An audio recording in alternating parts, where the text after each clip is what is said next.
Meghan Markle está indignada enquanto Tom Bower solta uma bomba. Archie e Lilibet podem nem sequer existir. Em uma reviravolta chocante, o jornalista investigativo Tom Bower afirma que, após uma busca exaustiva, não há registros do Hospital Inno que confirmem os nascimentos dos filhos de Meghan Markle, Archie e Lilibet. Sem documentação, sem registros de funcionários, sem rastros digitais. Apesar das expectativas globais, não há nenhum vestígio nos hospitais dos EMA-UI ou do Reino Unido supostamente envolvidos. Por que isso importa? Se for verdade, essa revelação pode abalar profundamente os alicerces da família real e levantar sérias dúvidas sobre a legitimidade de sua vida pública. Fique conosco enquanto mergulhamos nessa história explosiva e revelamos o que realmente está por trás dessas alegações surpreendentes. Tudo começou com um único nome: Tom Bower. Um nome que já havia causado controvérsias antes. Um nome que alguns em Buckingham sussurravam com apreensão. Um nome que já esteve nas capas de livros investigativos e expôs figuras antes consideradas intocáveis. Mas nada poderia preparar o mundo, ou a família real, para a tempestade que ele estava prestes a desencadear. Não era apenas mais uma fofoca de tabloide, não era especulação. Era uma revelação que atingia o núcleo da Casa de Windsor. Bower, conhecido por perfurar o verniz das relações públicas reais, havia feito isso de novo, só que dessa vez o impacto foi global. Sua mais recente investigação alega algo tão escandaloso, tão impensável e tão profundamente perturbador que ameaçava desmantelar um dos capítulos mais protegidos da história recente da monarquia. Segundo Bower, não há qualquer rastro médico, institucional ou legal de que os filhos de Meghan Markle, Archie Harrison Mountbatten Windsor e Lilibet Diana tenham nascido em qualquer hospital do EU ou do Reino Unido, sem registros hospitalares, sem confirmação de equipe médica, sem registros de nascimento, nem mesmo um traço digital em bancos de dados públicos ou privados. O mundo parou. Estaríamos testemunhando o colapso da realidade ou a revelação de uma farsa monumental. Horas após a história vir a público, as hashtags número WhereArchie e número LilibetTruth começaram a ser tendência mundial. Defensores da monarquia enfrentaram céticos exigindo provas. Apoiadores de Meghan e Harry gritaram difamação, alegando uma nova fase de assassinato de reputação. Mas ninguém conseguiu explicar como algo tão básico e documentável poderia estar completamente ausente. Não era um boato de fonte anônima, nem um comentário de influencer em busca de cliques. Era uma investigação documentada conduzida por um autor experiente, com histórico de revelar verdades desconfortáveis. Segundo o relatório de Bower, sua equipe apresentou pedidos de informação, rastreou listas de funcionários, revisou registros de internações e analisou gravações de segurança em vários hospitais em 2 continentes. E o que encontraram, ou melhor, o que não encontraram, provocou uma crise existencial para a imagem dos Sussex. Nenhum funcionário pôde confirmar ter visto Meghan durante o parto. Não havia fotos de pessoal médico a atendendo. Nenhum lençol trocado, nenhum registro oficial. Nada. A alegação não era apenas que Meghan poderia ter evitado hospitais. Era que não havia evidência alguma de que qualquer nascimento tivesse ocorrido. As implicações eram explosivas. Se comprovado, isso não apenas sugeriria um encobrimento intencional sobre a origem de Archie e Lilibet, como também levantaria questões sérias sobre seu status real, direito à cidadania britânica ou americana, seus títulos, proteções legais e lugar na linha de sucessão. Do ponto de vista constitucional, a ausência de documentação de nascimento levanta questões que poderiam chegar até o Conselho Privado Britânico e ao Departamento de Estado americano. Mas, no fundo, era mais do que um pesadelo burocrático. Era pessoal. Era emocional. Era uma traição histórica. E talvez o aspecto mais perturbador disso tudo. Havia sussurros no palácio de que isso não era novidade. Eles sabiam, ou pelo menos, alguns sabiam. Investigadores privados próximos a Charles teriam expressado dúvidas já em 2020.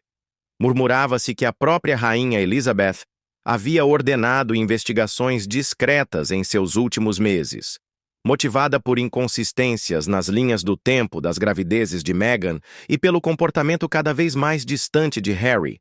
E agora, com a morte da rainha Elizabeth, as máscaras caíram. As afirmações explosivas de Bower forçaram todos, de líderes políticos a cidadãos comuns, a se fazerem a pergunta impossível: e se Archie e Lilibet nunca nasceram como nos disseram? E se tudo o que vimos, cada foto encenada, cada entrevista ensaiada, foi uma ilusão cuidadosamente orquestrada? As perguntas se acumulavam. Por que houve tanto controle sobre o acesso da mídia durante as gravidezes? Por que nenhum observador independente pôde verificar o bebê após o parto? Por que os Sussex se recusaram a divulgar documentação hospitalar ou nomear médicos presentes?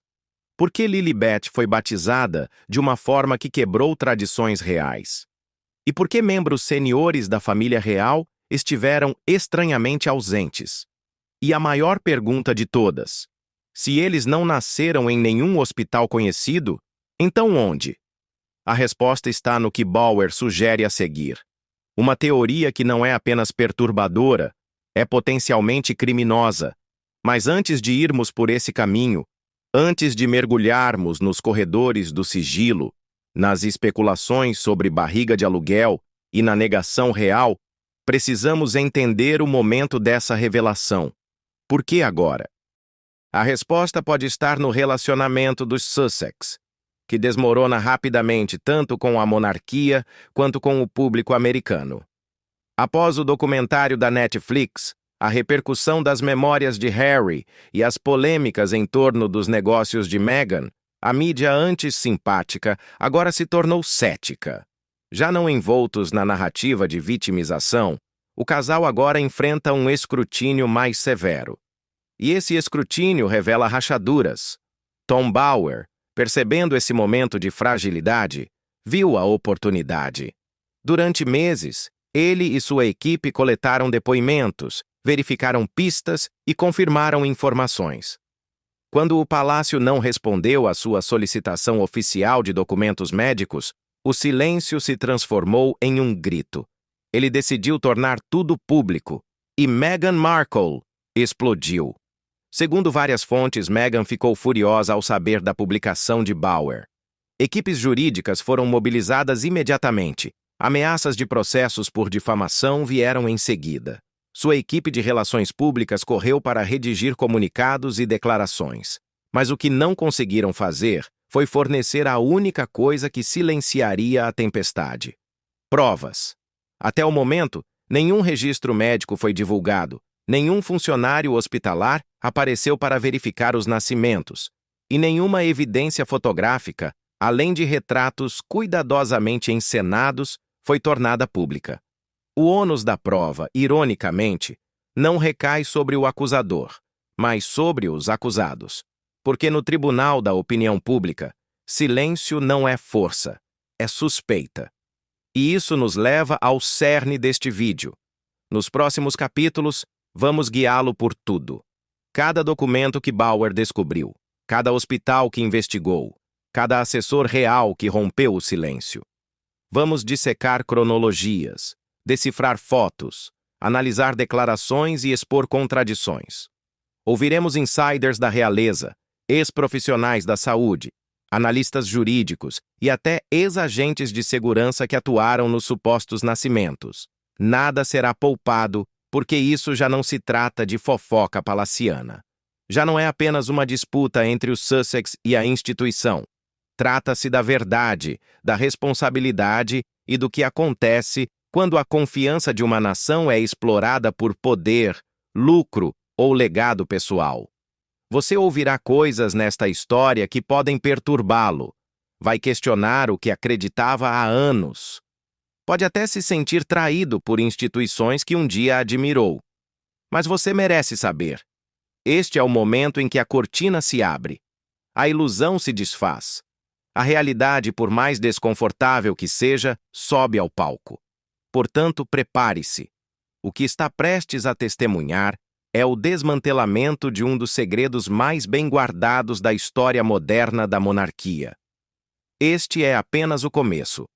No caos que se seguiu à revelação bombástica de Tom Bower, milhões de pessoas ao redor do mundo fizeram uma pergunta urgente. Quem exatamente é esse homem?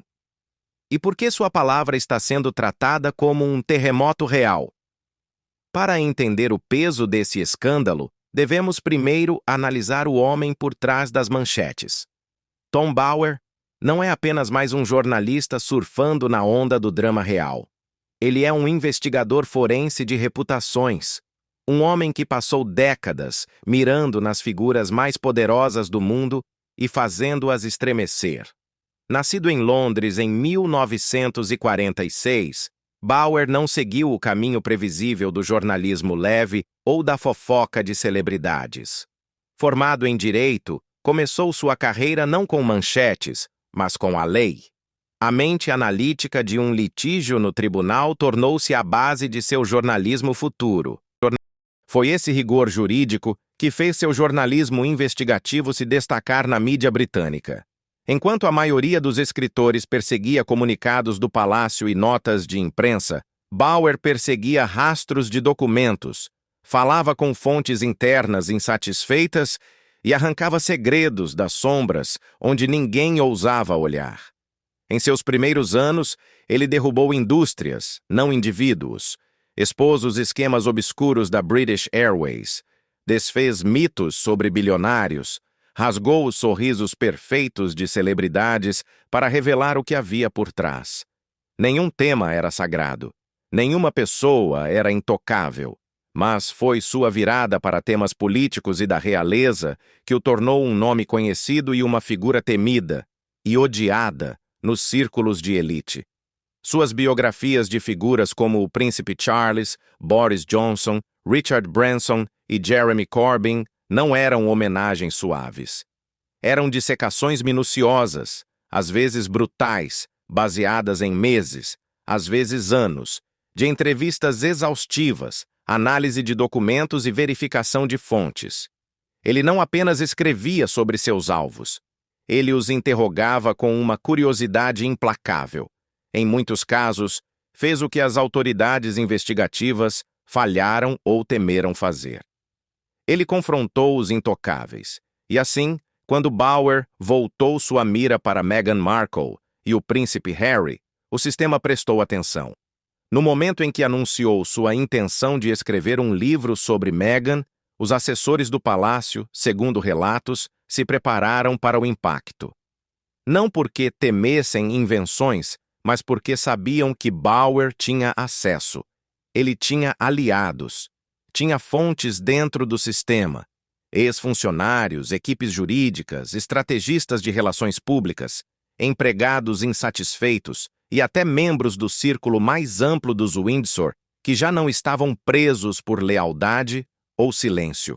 Ao contrário de colunistas sensacionalistas que negociam meias-verdades e conjecturas, Bower insiste em provas. Cada afirmação está ancorada em papel, voz ou rastro digital.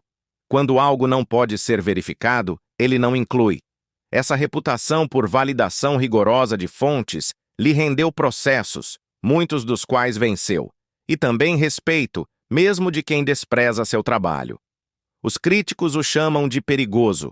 Seus apoiadores o consideram necessário. É importante entender que Bower não é monarquista, nem um cruzado republicano.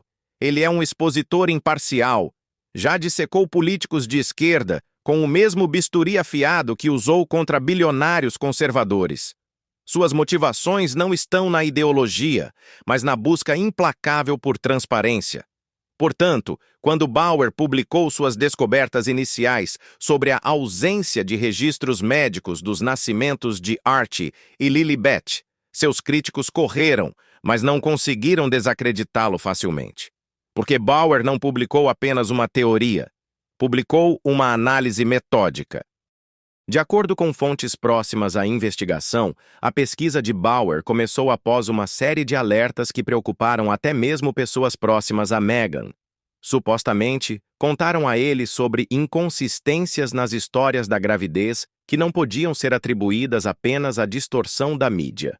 Funcionários do palácio lembraram de momentos que pareciam ensaiados, agendas sem sentido e eventos privados onde Meghan parecia estranhamente reservada com crianças, até com as suas.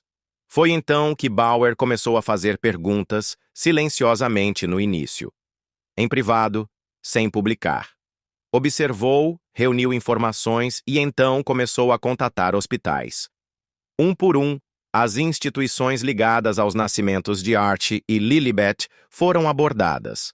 A equipe de Bauer fez pedidos formais de informação, vasculhou registros legais, contatou enfermeiros e funcionários administrativos das datas relevantes e seguiu pistas de Londres a Los Angeles. Num mundo digital, quase sempre há um rastro, um login eletrônico, um registro de vigilância, uma escala de pessoal, até um testemunho anônimo. Mas neste caso, quanto mais procuravam, mais invisível o rastro se tornava. Era como se os nascimentos nunca tivessem ocorrido, pelo menos não como o mundo foi levado a acreditar. Para Bauer, isso não era apenas um sinal de alerta. Era um letreiro neon piscando. E ele seguiu a evidência ainda mais longe. Buscou ex-agentes de segurança hospitalar. Contatou pessoas que estiveram presentes nas janelas supostas dos nascimentos. Examinou registros de voo, bloqueios de mídia e atividade em redes sociais. O que emergiu não foi um padrão de negligência, mas de ocultação calculada. Agora, para entender por que isso importa, é preciso entender o quão cruciais os registros hospitalares são, não apenas para a tradição real, mas para a legalidade. A família real sempre seguiu uma tradição de transparência sobre os nascimentos. Desde a época da rainha, o público britânico era informado em tempo real. Jornais publicavam comunicados, equipes médicas eram nomeadas, havia testemunhas registradas. Mesmo os nascimentos de Kate Middleton incluíram avisos oficiais, presença da mídia e divulgação pública. Nada disso ocorreu com Meghan. Não houve boletins médicos, nem áreas de imprensa, nem imagens dela entrando ou saindo de um hospital, nenhum médico nomeado, nem sequer um flagra de paparazzi, algo raro para um evento dessa magnitude. Cada detalhe sobre seus partos veio por meio de declarações elaboradas por relações públicas ou aparições pré-gravadas. Bauer achou isso profundamente suspeito, e seus analistas jurídicos também. Porque se essas crianças nasceram por meio de acordos privados, fora da infraestrutura médica tradicional, ou de barrigas de aluguel cuja existência foi escondida, então surgem questões legais e constitucionais, sobre a linha de sucessão, sobre herança, sobre se o público foi enganado para manter uma fantasia. O que dá peso extraordinário à alegação de Bauer é como ele apresenta seu caso de forma metódica. Ele não faz afirmações extravagantes sem respaldo, nomeia datas, fornece cronologias, mostra contradições entre entrevistas públicas e documentos privados, expõe lacunas nas comunicações da realeza e rastreia padrões que só um investigador experiente perceberia. E o histórico de Bauer torna suas descobertas difíceis de ignorar. Ele já enfrentou instituições gigantescas, agências governamentais, bilionários, até a BBC, e sobreviveu. Foi processado várias vezes e na maioria venceu. Sua biografia do príncipe Charles revelou informações explosivas sobre comportamentos manipuladores do futuro rei. Seus escritos sobre a British Airways forçaram revisões internas. Suas descrições das operações de inteligência britânicas abalaram círculos diplomáticos. E apesar de tudo isso, ele se manteve calmo, firme e focado em um objetivo: expor a verdade, custe o que custar. No caso de Meghan Markle e seus filhos, o custo pode ser incalculável. A Casa de Windsor não opera apenas por protocolo, mas por percepção. Cada título, cada privilégio, cada herança depende da crença inabalável de que a instituição é autêntica. Uma única falsidade, especialmente sobre linhagem, pode ressoar por séculos de tradição e transformar a monarquia para sempre. É por isso que, desta vez, as apostas são diferentes. Bauer não está escrevendo um livro escandaloso sobre infidelidade romântica. Ele não está dissecando os antigos papéis de Meghan na TV, nem o histórico militar de Harry. Ele está alegando que o momento mais sagrado na vida de qualquer pai, o nascimento de seus filhos, pode ter sido apresentado ao mundo de forma manipulada, se não falsificada. Se isso for verdade, então não é apenas uma traição pessoal. É uma crise constitucional. E Bauer, calmo como sempre, sustenta cada palavra. Ele sabia que haveria reação, esperava os processos. Previu as manchetes, chamando-o de teórico da conspiração. Mas também sabia, e é isso que aterroriza o palácio, que ele não é mais o único fazendo perguntas. Ele abriu uma porta e o público está passando por ela. A prova mais básica da existência humana começa com um documento, uma certidão de nascimento, um certificado que registra hora, local, filiação e verificação médica. Não é apenas uma formalidade, é uma base legal, o primeiro capítulo da vida de alguém reconhecido pelo Estado. E na maioria dos países, especialmente no Reino Unido e nos Estados Unidos, é um requisito inegociável. Sem isso, essa pessoa tecnicamente não existe aos olhos da lei civil.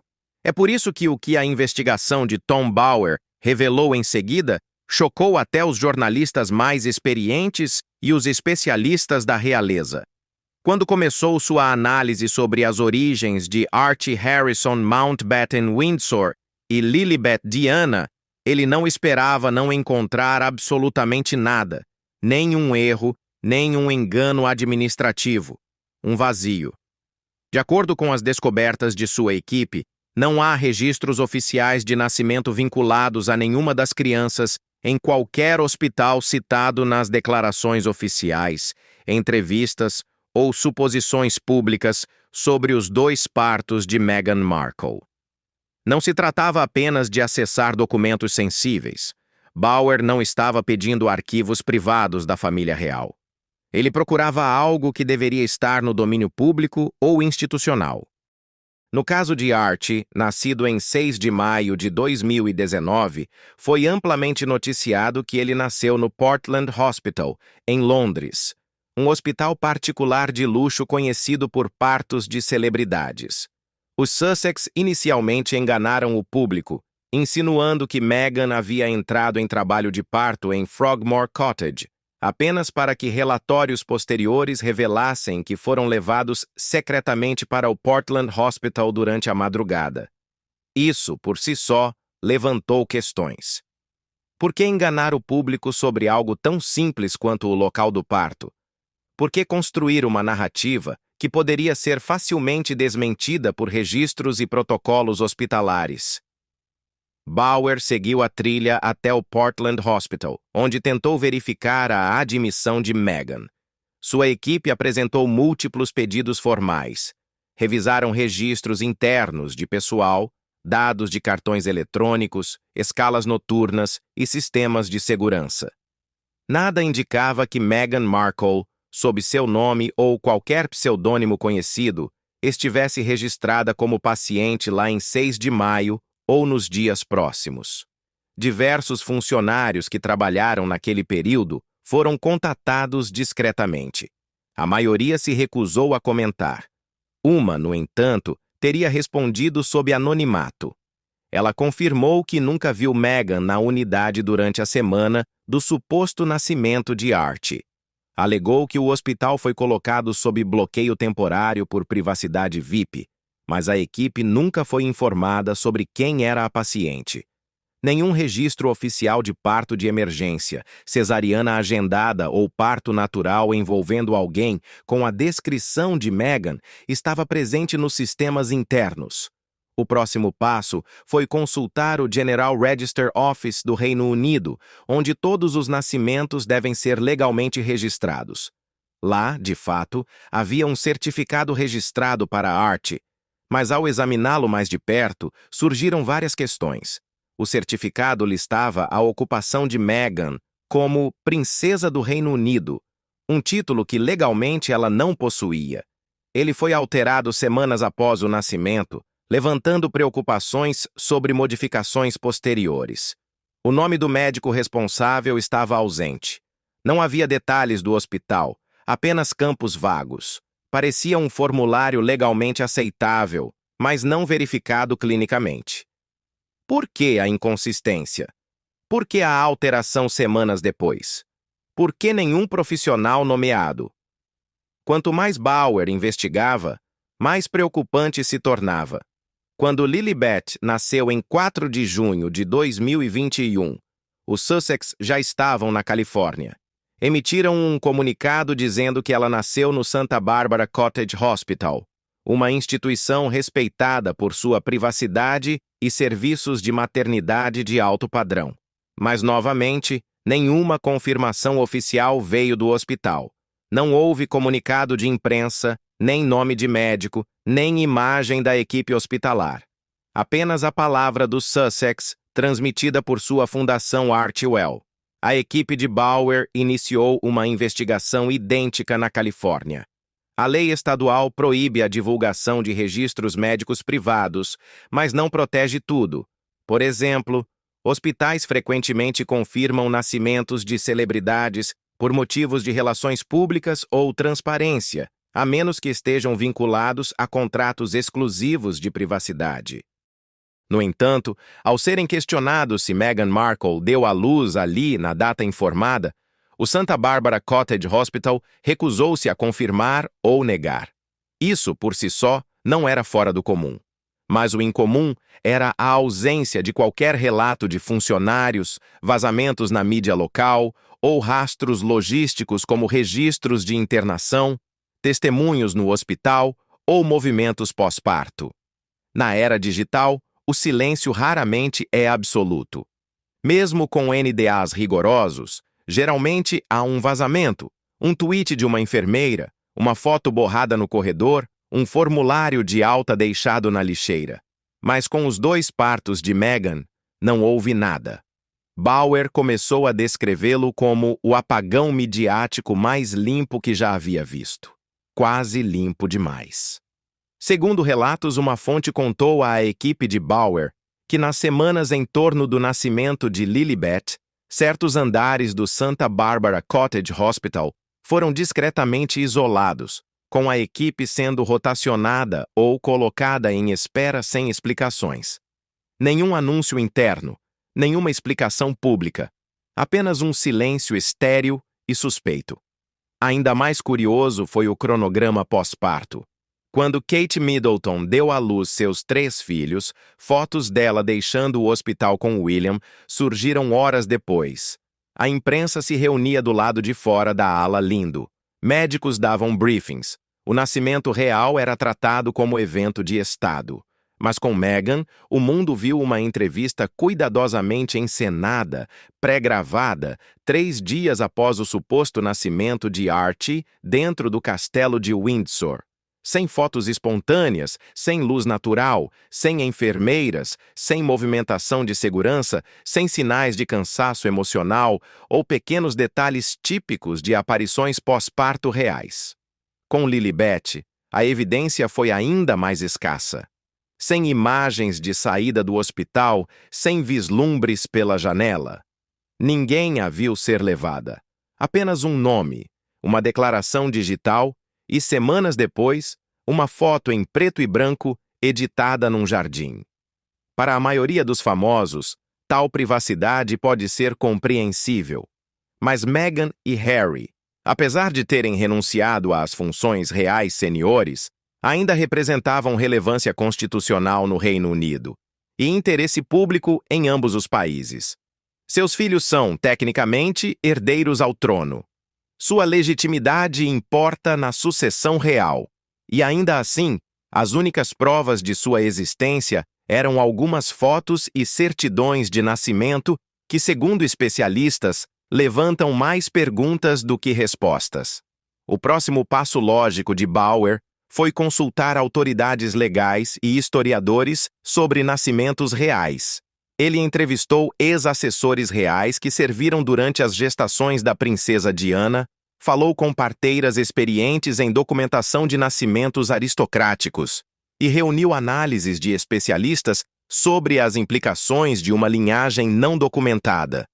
Um ex-cordeiro que trabalhou sob a rainha Elizabeth por mais de 20 anos afirmou nunca ter visto uma eliminação tão deliberada de procedimentos de verificação de nascimento. Disse que a rainha estava profundamente incomodada com a forma como o nascimento de Archie foi conduzido e solicitou esclarecimentos internos de forma privada, mas teria sido barrada por funcionários seniores leais a Harry e Meghan. Essa revelação foi particularmente perturbadora. Se nem a chefe da monarquia podia acessar documentação verificada, quem estava protegendo a mentira? Quando Bauer estava pronto para publicar suas descobertas, já havia compilado mais de 2 dezenas de entrevistas, obtido certidões registradas publicamente, reunido documentos de políticas hospitalares e verificado declarações cruzadas entre registros oficiais e cronogramas da mídia. Sua conclusão foi contundente. Nenhum hospital confirmou que Meghan Markle deu à luz Archie ou Lilibet. Nenhum profissional médico foi identificado. Nenhum funcionário se apresentou. E não há nenhum rastro forense que a conecte aos hospitais onde afirmou ter dado à luz.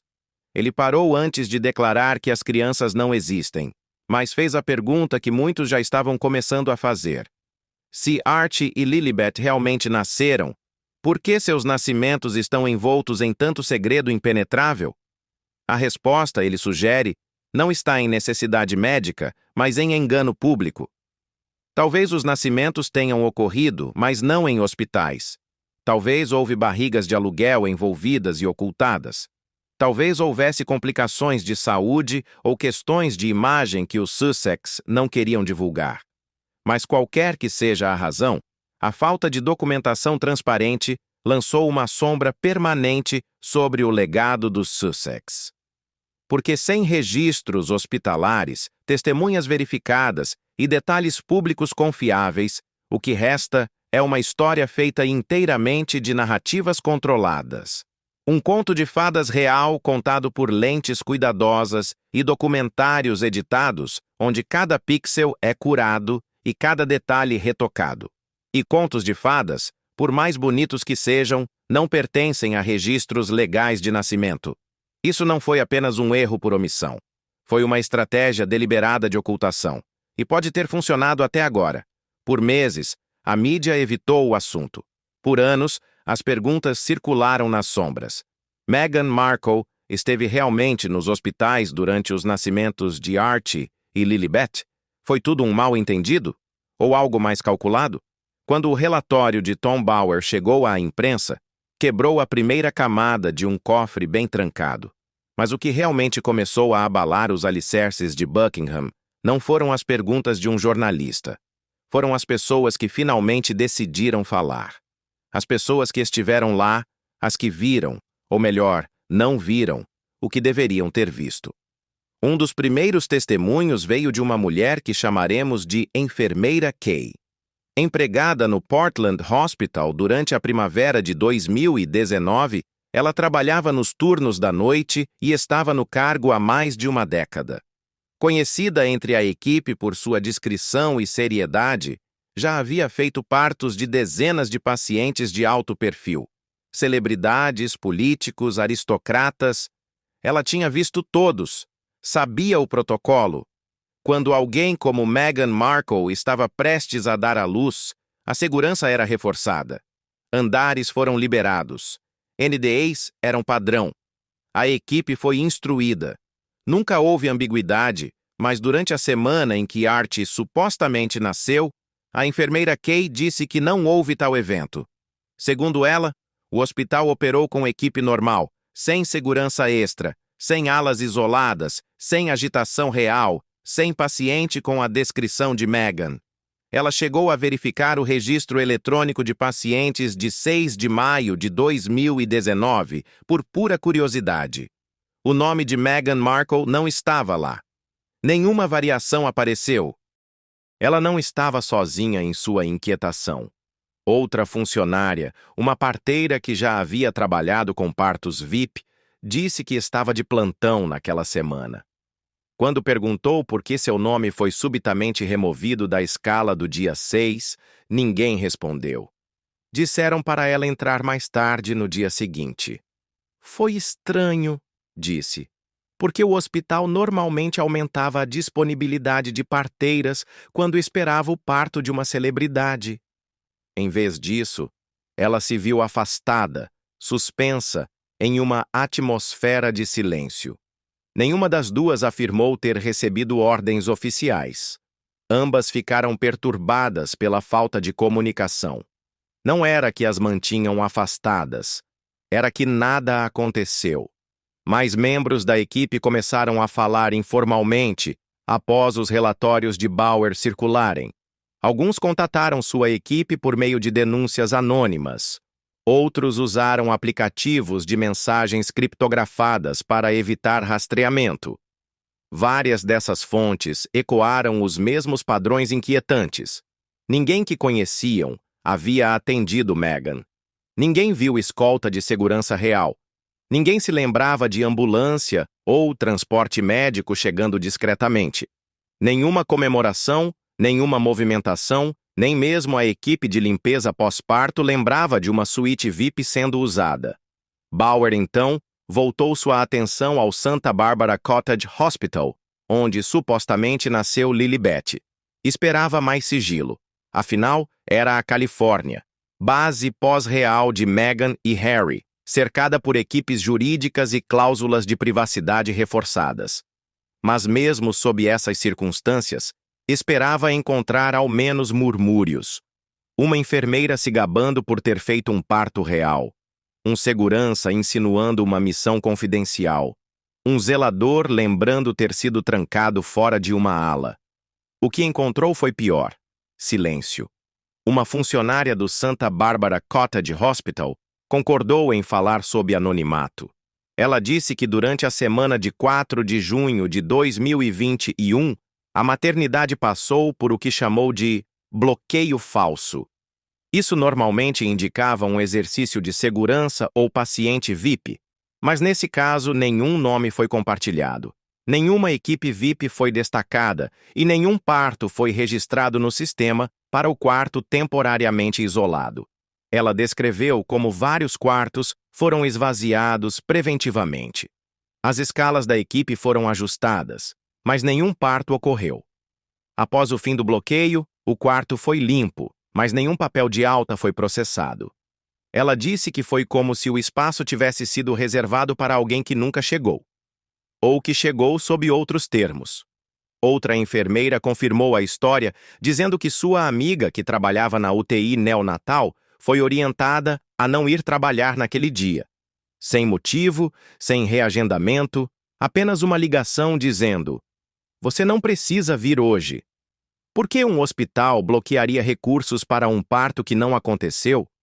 Mais estranho ainda, foi o relato de um segurança particular que às vezes fazia o controle de acessos VIP pelos corredores dos fundos do hospital. Ele disse ter sido contatado meses antes sobre a possibilidade de trabalhar em um parto de celebridade confidencial, mas quando a data se aproximou, a missão desapareceu. Ao perguntar, disseram que os planos mudaram e que o cliente fez outros arranjos. Supôs que fosse um parto cancelado ou deslocado. Só depois do relatório de Bauer ele percebeu que a data coincidia com o suposto nascimento de Lilibet. Se Meghan não deu à luz no Cottage Hospital, então, onde deu? E por que tantas pessoas foram discretamente afastadas, remanejadas ou mantidas no escuro? Bauer levou os depoimentos a sério. Verificou registros de emprego, cruzou escalas, conferiu logs.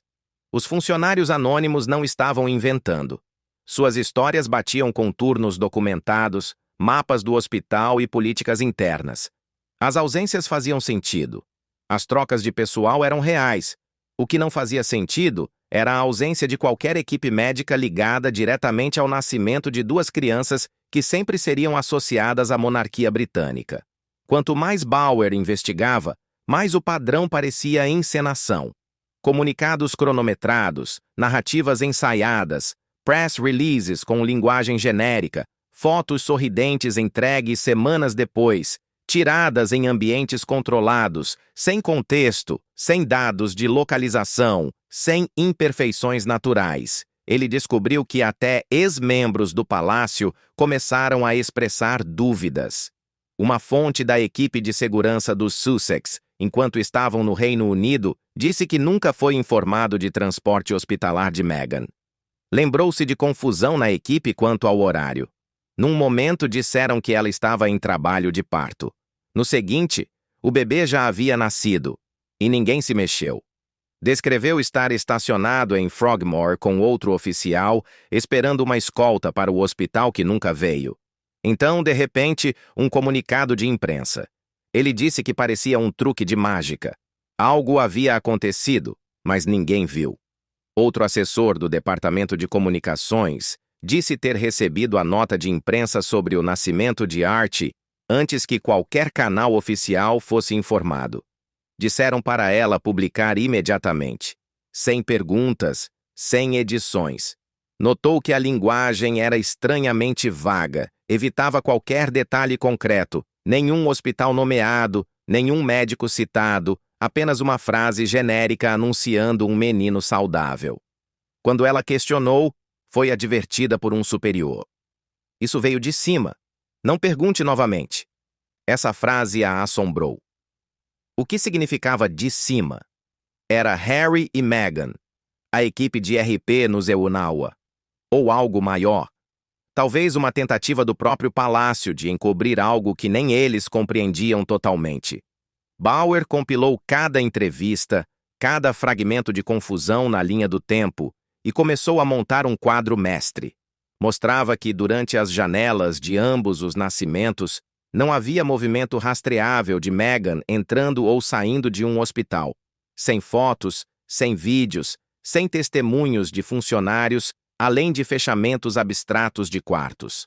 Havia NDAs, sim, mas mesmo esses deixam lacunas. Pessoas que assinam NDAs frequentemente ainda falam informalmente, especialmente quando a história vira pública. Neste caso, o silêncio era uniforme demais, limpo demais, orquestrado demais. Em uma citação arrepiante, um ex-funcionário do hospital disse: "Sabíamos que algo aconteceu, mas não nos permitiram saber o quê." Essa era a parte mais estranha, estar presente, mas totalmente fora. Bauer considerou se tudo aquilo poderia ser uma elaborada medida de privacidade. Talvez os Sussex tenham organizado um parto fora dos registros por segurança ou motivos emocionais, mas essa teoria caiu por terra quando a documentação legal foi posta em dúvida. Se você dá à luz fora dos registros, por que falsificar documentos públicos? Por que enganar a mídia? Por que alterar certidões semanas depois? Mais importante, por que impedir que qualquer profissional médico possa verificar algo que deveria ser um evento alegre e direto? Na maioria dos nascimentos reais, os profissionais médicos são homenageados. Médicos são nomeados, enfermeiras agradecidas, hospitais recebem atenção mundial por alguns dias. Mas neste caso, ninguém assumiu o mérito. Nenhum médico veio a público dizer: "Eu fiz o parto de Archie", ou "Eu estava presente quando Lilibet nasceu", nem mesmo anonimamente. E no mundo da medicina, isso é anormal. Fazer um parto real é um evento único na vida. Não é algo que se arquive em segredo. O fato de ninguém, em 2 países, ter confirmado esses nascimentos não era apenas estranho, era impossível ignorar.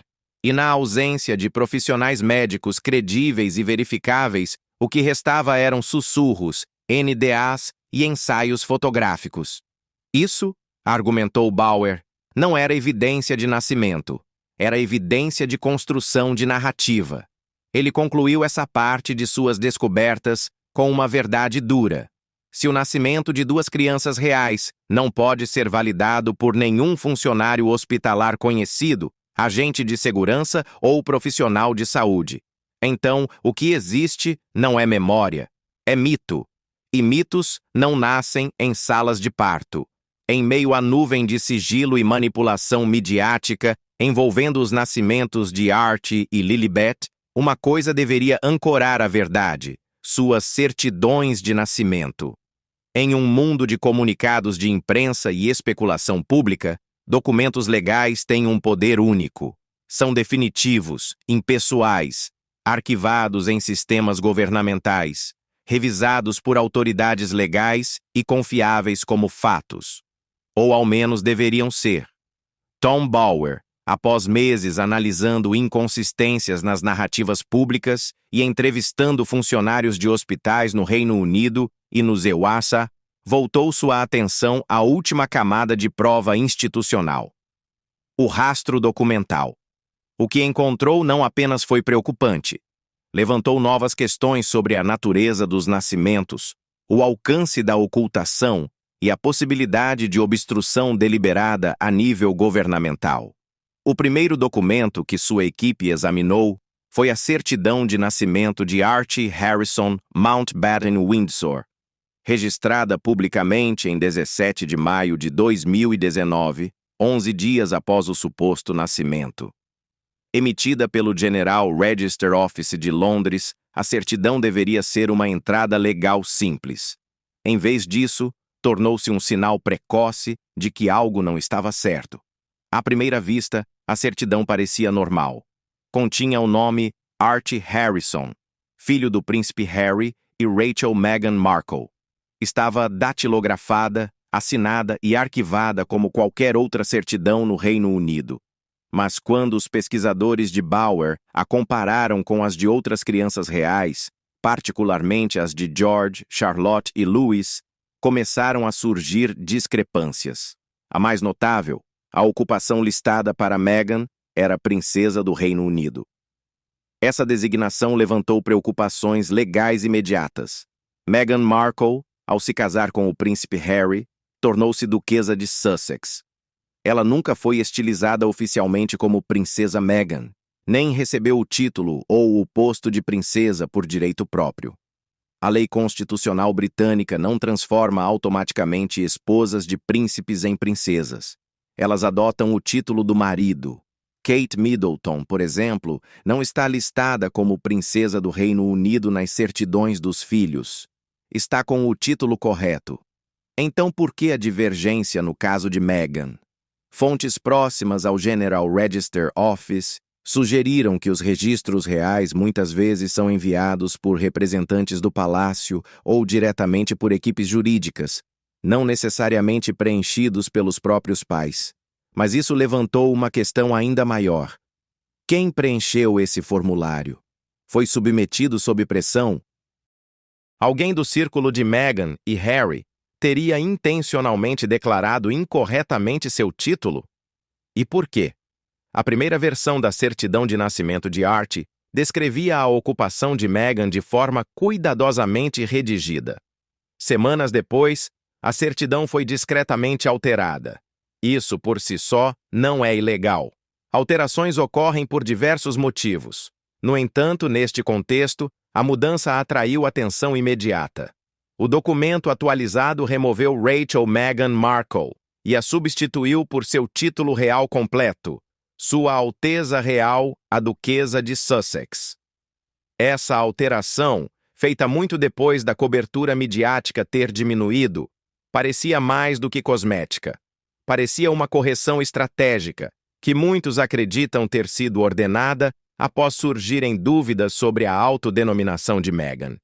Quando questionado, o palácio recusou-se a explicar por que a certidão foi alterada. O porta-voz de Harry e Meghan afirmou posteriormente que a mudança havia sido exigida pelo protocolo real. No entanto, essa explicação contradizia precedentes anteriores. Nenhuma outra certidão de nascimento real exigiu tal mudança, nem houve outras emendas semelhantes. Tom Bauer considerou o momento altamente suspeito. A certidão original já havia sido amplamente noticiada pela imprensa. A redação era pública. A correção veio silenciosamente, sem anúncio, e só foi descoberta quando jornalistas começaram a investigar. Parecia reativa, não procedimental. E se a certidão original era imprecisa, o que isso dizia sobre o restante das informações fornecidas? A próxima grande preocupação foi a ausência de informações hospitalares. Em certidões de nascimento reais, especialmente de herdeiros ao trono, é costume que o local de nascimento seja detalhado e que pelo menos um profissional médico presente seja nomeado. No caso de Kate Middleton, por exemplo, os documentos de seus filhos indicavam o Hospital St. Mary como local de nascimento e incluíam referências aos médicos presentes, corroboradas por comunicados à imprensa. Tudo coincidia. Mas a certidão de Archie não fazia referência ao Portland Hospital, apesar de eventualmente ter sido reconhecido como o local do nascimento. Não havia nomes de profissionais de saúde, nem indicação de parto normal, cesariana ou outro. Apenas um vazio. Na análise de Bauer, esse vazio importava mais que qualquer outra coisa, pois não se tratava de escolha midiática. Era um documento legal, e a falta de transparência nesse registro só poderia significar duas coisas: ou um total desprezo pelo precedente real, ou a ocultação de detalhes que contradiziam a narrativa oficial. A descoberta mais perturbadora não veio do que estava na certidão, mas do que faltava nos metadados associados. Todo nascimento no Reino Unido é registrado não apenas na base de dados de certidões, mas também nos sistemas internos do NHS, especialmente se o parto ocorrer em hospital. Esses registros são estritamente confidenciais, mas a equipe de Bauer, por meio de contatos na área da saúde, confirmou que não havia atividade registrada no NHS vinculada ao número de Meghan Markle durante aquele período. Sem saída da maternidade, sem resumo de alta, sem codificação hospitalar relacionada a serviços de parto. O único registro vinha do General Register Office, sugerindo que a certidão foi apresentada independentemente do sistema de saúde. Em seguida, Bauer examinou a certidão de nascimento de Lilibet Diana, registrada na Califórnia. O documento seguia os padrões de formatação do ZEUA. Foi arquivado junto ao Departamento de Saúde Pública do Estado da Califórnia. A certidão identificava Meghan Markle como mãe e o príncipe Harry como pai. O local de nascimento era o Santa Barbara Cottage Hospital. Novamente, à primeira vista, parecia rotineiro. Mas quando a equipe solicitou verificação ao hospital, ele se recusou a comentar, citando a lei IPA de privacidade. Embora legal e esperada, a resposta também não forneceu confirmação. Mais preocupante, a certidão não tinha o selo do registrador hospitalar, um detalhe que normalmente aparece quando o nascimento é confirmado pela administração do hospital. Em vez disso, apenas o nome digitado de um registrador e uma data de arquivamento que parecia incomumente tardia. Quando Bauer a comparou com outras certidões emitidas pelo mesmo hospital naquele mês, padrões surgiram. Em quase todos os casos, as certidões eram registradas entre 48 e 72 horas, com selos do hospital, assinaturas e verificação. A de Lilibet demorou mais e carecia de certos detalhes confirmatórios. Sua equipe então tentou contatar médicos afiliados ao setor de maternidade do hospital. Cada tentativa foi recebida com silêncio. Nenhum profissional reconheceu ter participado do parto. Em uma era em que até funcionários anônimos costumam oferecer confirmações de bastidores, o apagão foi notável. Um especialista em documentos consultado por Bauer observou que a Califórnia permite que os pais registrem certidões por meio de advogados privados em certos casos. mas isso geralmente se aplica a partos domiciliares, barriga de aluguel ou disputas de custódia complexas. Se a certidão foi registrada por uma equipe jurídica em vez do próprio hospital, isso explicaria a ausência dos selos. Mas também levantaria uma questão ainda maior. Por quê? O hospital foi apenas um local usado para fins de arquivamento? O nascimento aconteceu mesmo lá? Ou foi um registro pós-parto utilizando autoridade legal, semelhante à forma como cidadãos americanos às vezes registram nascimentos ocorridos no exterior? Se for o segundo caso, não seria ilegal, mas indicaria que o parto não aconteceu em ambiente hospitalar, e colocaria a narrativa de um parto em hospital público no campo da ficção. Bauer também levantou preocupações sobre como o nome de Lilibet aparecia na certidão. Tradicionalmente, filhos da realeza recebem nomes completos, incluindo os do meio. A certidão de Lilibet Diana omitia qualquer referência ao sobrenome Mountbatten Windsor, utilizando apenas seus primeiros nomes. A ausência do sobrenome foi explicada por alguns como tradição real, mas outros argumentaram que fazia parte de um padrão mais amplo de remoção de rastreabilidade. A ideia, sugeriu Bauer, era fornecer apenas informações suficientes para satisfazer a curiosidade pública, evitando responsabilidade mais profunda. Ambas as certidões continham os requisitos legais mínimos: nomes, datas, vínculos parentais, mas nenhum dos elementos verificáveis que poderiam ser rastreados a eventos médicos reais. Em outras palavras, a papelada era perfeita. Perfeita demais. Quando Bauer compilou seu relatório, já havia falado com especialistas jurídicos, analistas forenses de documentos e ex-administradores hospitalares. O consenso não era de que os certificados eram falsos, eram reais. O problema era o quanto escondiam, o quão estrategicamente foram redigidos.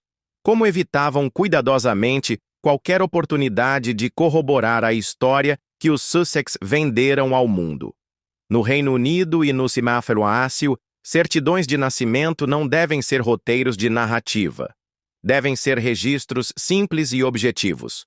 Nestes dois casos, tornaram-se outra coisa: ferramentas de curadoria, cuidadosamente projetadas não para mentir, mas para omitir.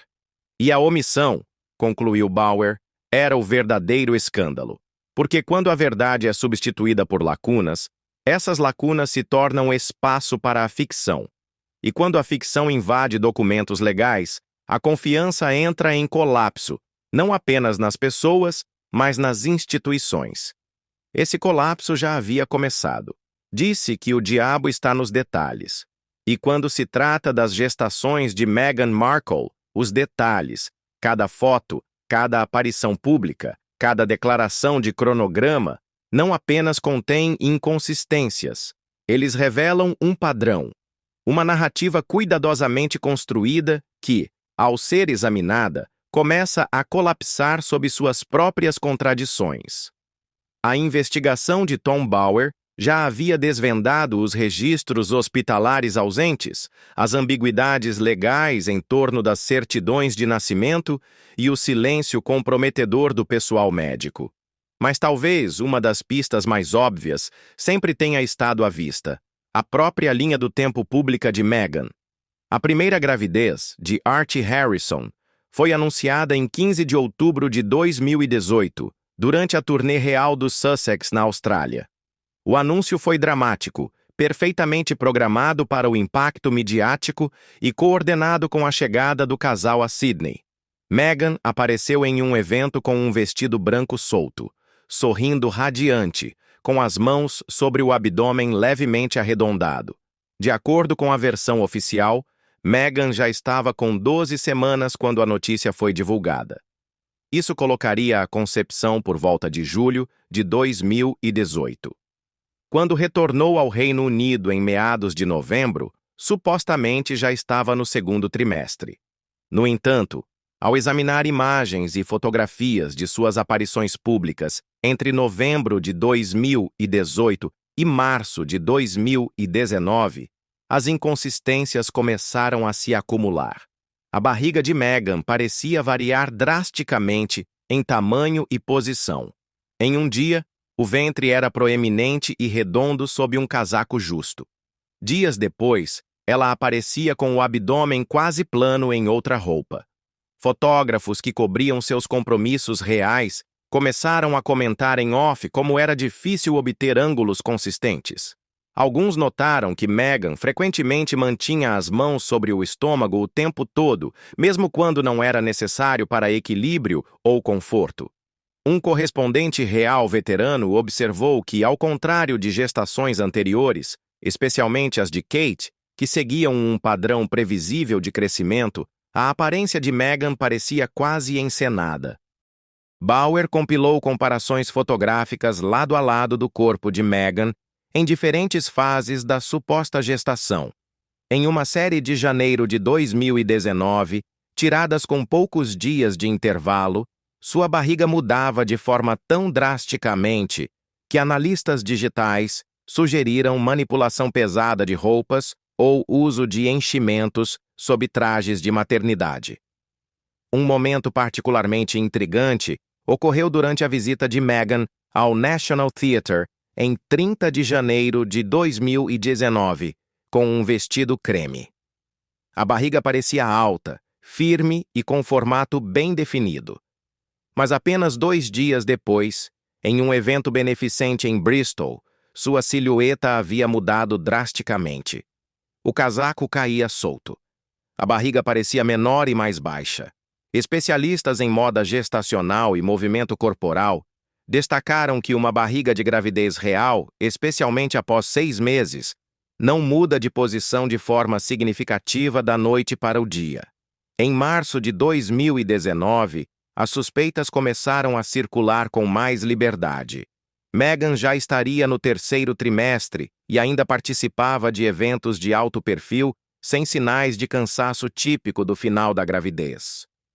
Durante as comemorações do Dia Internacional da Mulher, sentou-se em um painel por longos períodos, com postura perfeita, usando vestidos justos que exibiam uma barriga firmemente projetada, sem flacidez ou variação de contorno.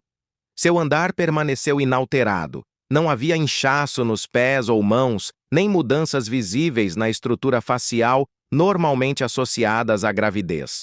Então veio o episódio estranho do chá de bebê em Nova York. Meghan voou para Nova York em fevereiro de 2019 para o que foi divulgado como um encontro privado com amigas próximas. A viagem, estimada em mais de $500 mil, envolveu jatos particulares, hotéis de luxo e segurança de alto nível.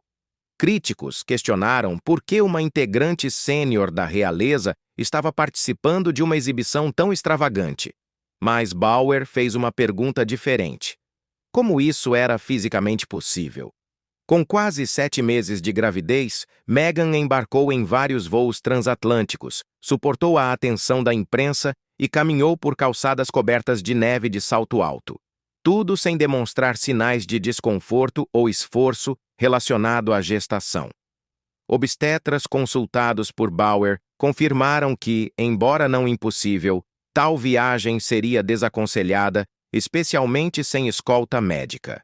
Mais incomum ainda era o momento. O chá de bebê aconteceu antes de qualquer confirmação médica real da data prevista para o parto. Na verdade, como Bauer apontou, não houve declaração oficial de hospital, médico ou fonte do palácio confirmando quando Meghan deveria dar à luz. Tudo era vago, tudo deixado à especulação. Em abril de 2019, conforme a suposta data prevista se aproximava, o palácio emitiu uma declaração sem precedentes. Meghan e Harry manteriam os detalhes de seu plano de parto em sigilo. Não haveria imprensa em frente ao hospital, nem foto nos degraus, nem anúncio imediato de trabalho de parto. Pela primeira vez na história moderna da realeza, o público foi excluído. Então veio o dia 6 de maio, o dia em que Archie supostamente nasceu. Mas Meghan não foi vista entrando ou saindo de nenhum hospital. Não houve ambulâncias vistas, nem vazamentos, nem declarações de médicos, nada. Em vez disso, apenas 2 dias depois, Meghan e Harry apareceram no castelo de Windsor com um recém-nascido envolto em um cobertor branco. A imprensa não teve chance de fazer perguntas. Não havia sinais visíveis de fadiga pós-parto. Meghan estava ereta, usando salto alto, com cabelo impecavelmente penteado e maquiagem perfeitamente aplicada. Sua barriga parecia completamente plana, e ela sorria confiante antes de se retirar novamente atrás dos muros do palácio. Foi uma apresentação cuidadosamente controlada, que até hoje deixa muitos se perguntando: onde estão as evidências do parto? Segundo diversas mães e profissionais da saúde que analisaram as imagens, o corpo de Meghan não mostrava sinais de ter dado à luz apenas 48 horas antes, sem inchaço, sem distensão abdominal, sem desconforto visível. O brilho não era maternal, era refinado. Tom Bower observou que a recusa dos Sussex em nomear um médico, a ausência de relatórios médicos e a linha do tempo inconsistente levantavam alertas não apenas entre teóricos da conspiração, mas entre os próprios conhecedores da realeza. Um padrão semelhante surgiu com Lilibet. Meghan anunciou sua segunda gravidez no Dia dos Namorados, 14 de fevereiro de 2021, por meio de uma foto em preto e branco tirada por um amigo de forma remota usando um iPad. Na imagem, Meghan está deitada na grama, com a cabeça no colo de Harry, exibindo uma barriga proeminente sob um vestido esvoaçante. O anúncio foi poético, projetado para ecoar a história romântica da gravidez da princesa Diana com Harry, mas também marcou o início de outra linha do tempo confusa. Durante meses após o anúncio, Meghan foi raramente vista. O casal fez algumas aparições por Zoom, cuidadosamente enquadradas, mas não houve documentação contínua de sua gravidez em público. Ela faltou a eventos públicos, alegou estar em licença maternidade e permaneceu fora das câmeras até o anúncio do nascimento de Lilibet em 4 de junho de 2021. Novamente, sem fotos no hospital, sem declarações da equipe, sem detalhes de transporte, apenas uma mensagem digital da Fundação Arkwell e, semanas depois, uma foto cuidadosamente editada de Lilibet, publicada a tempo para o Natal. Bower argumentou que esse apagamento completo da progressão natural de uma gravidez não era apenas incomum, era suspeito. Uma coisa é valorizar a privacidade, outra é remover todos os rastros verificáveis de um evento de vida significativo e substituí-los por imagens encenadas e mensagens de relações públicas gerenciadas. Ao revisar todas as filmagens disponíveis de Meghan durante suas supostas gestações, Bower compilou um dossiê abrangente com datas, aparições, estilos de roupas, posicionamento da barriga e linguagem corporal. A conclusão foi direta. A linha do tempo não batia.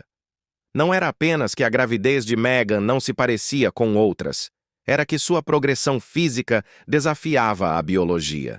Em entrevistas com especialistas incluídas em sua pesquisa, obstetras explicaram como gestações naturais seguem um conjunto previsível de mudanças. Ganho de peso, alterações de postura, mudanças hormonais no rosto, variação na textura da pele, até alterações no tom de voz em alguns casos. A progressão de Meghan, no entanto, parecia encenada para as câmeras, mais baseada em figurino do que em fisiologia. Uma ex-diretora de moda que trabalhou com marcas de maternidade disse a Bower que suspeitava que Meghan usava enchimentos avançados e técnicas de alfaiataria para criar certas silhuetas. Ela citou um momento em particular, um vídeo no qual Meghan se agacha para pegar um livro e sua barriga parece dobrar de forma antinatural. Uma anomalia óptica que gerou alvoroço online.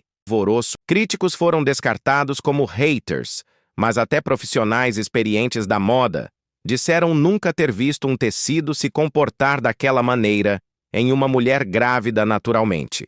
Aquele vídeo, que circulou amplamente, foi descartado pelos apoiadores de Meghan como manipulado ou mal interpretado, mas continuou sendo discutido e, quando inserido no padrão mais amplo de confusão cronológica, tornou-se mais uma rachadura na história.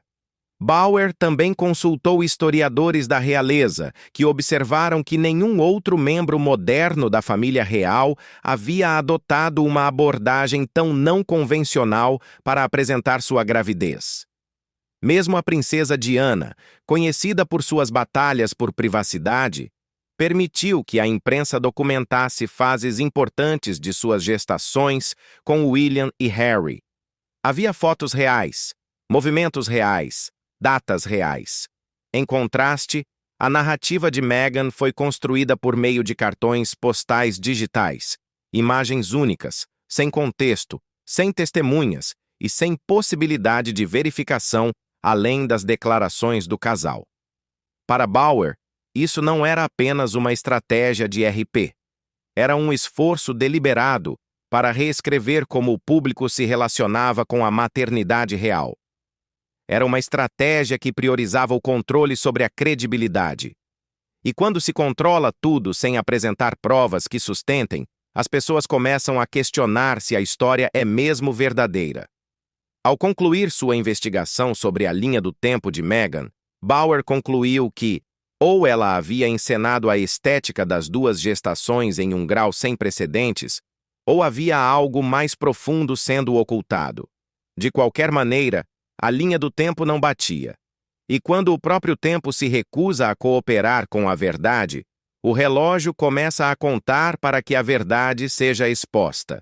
Embora a investigação de Tom Bauer tenha levado o debate público a territórios inexplorados, revelando lacunas na documentação hospitalar, contradições na cronologia da gravidez de Meghan e registros legais ambíguos, talvez a revelação mais perturbadora não tenha vindo do que foi dito, mas do que não foi dito. A monarquia britânica, uma engrenagem construída sobre tradição e precisão, geralmente responde com rapidez a assuntos de interesse público. Seja para esclarecer protocolos ou desviar escândalos, o gabinete de imprensa real é conhecido por agir com firmeza, mesmo que de forma enigmática. No entanto, quando as descobertas de Bauer começaram a circular, gerando manchetes e alimentando suspeitas internacionais, o Palácio de Buckingham não emitiu nenhuma declaração, nenhum desmentido, nenhum apoio, nada.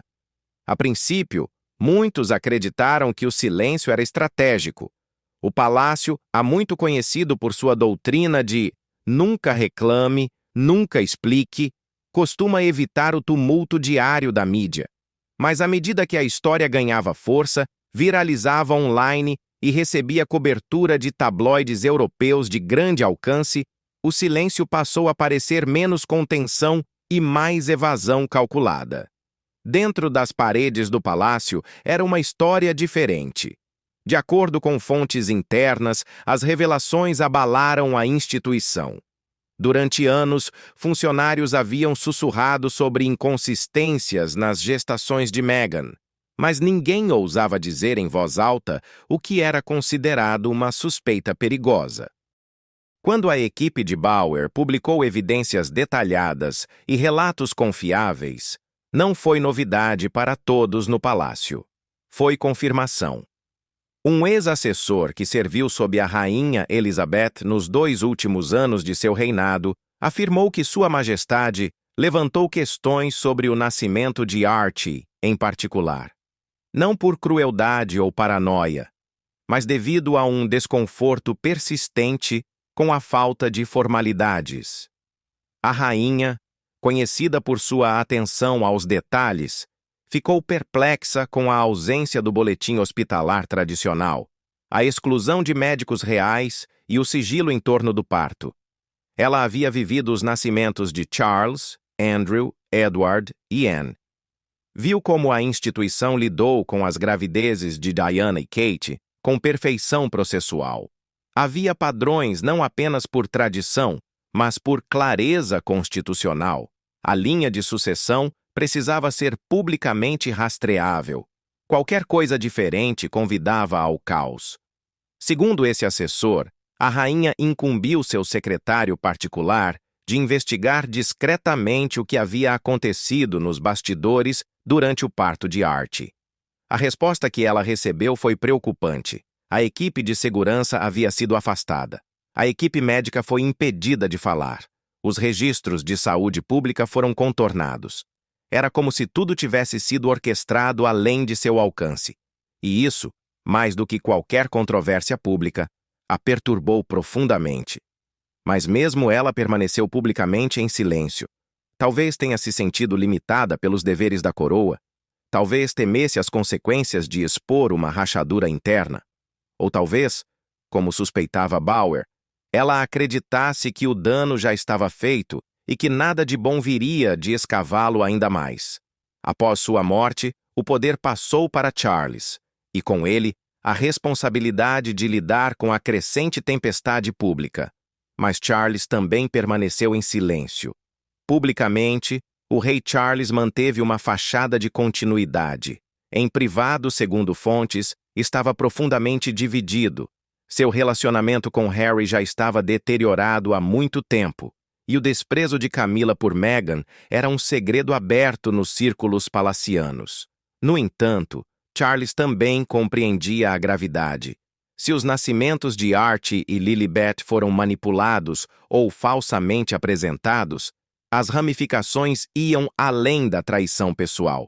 Tocavam em questões de sucessão, confiança na monarquia e até em direitos legais ligados a propriedades, títulos e heranças.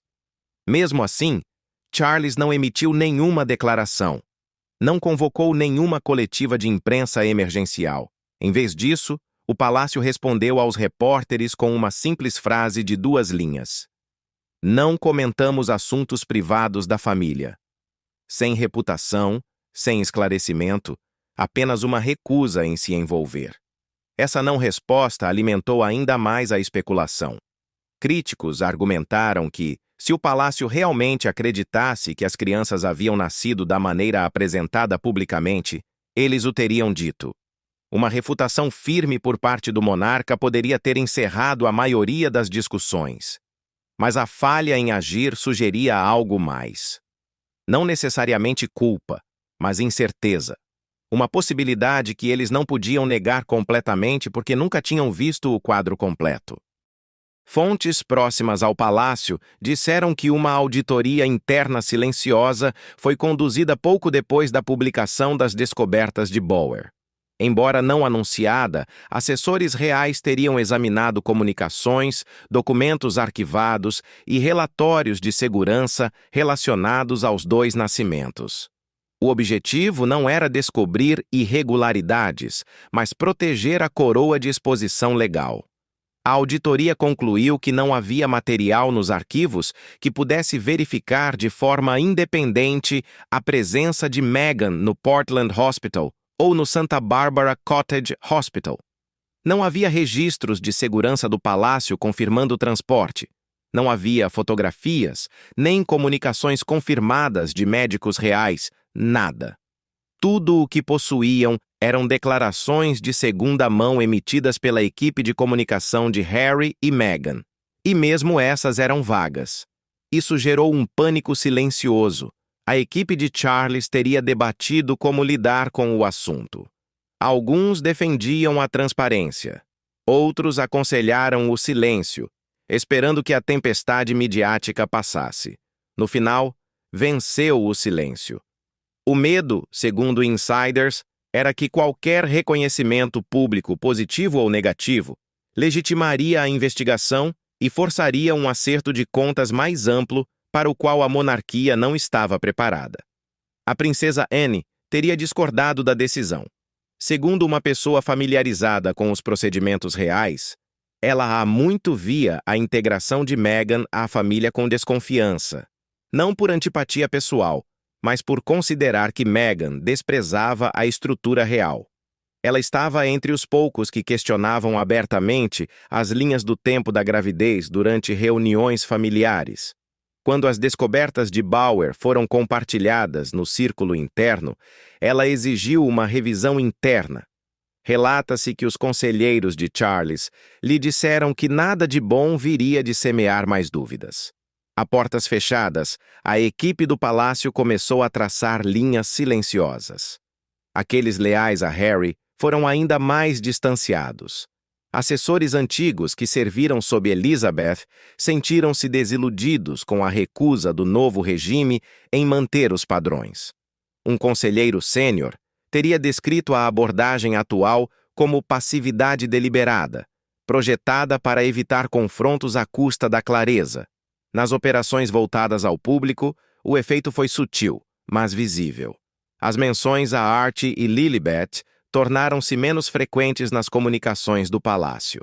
Seus nomes foram discretamente omitidos de vários programas cerimoniais. Quando Charles atualizou a linha de sucessão no site oficial da família real após sua coroação, os nomes foram incluídos, mas sem alarde ou títulos em declarações públicas principais.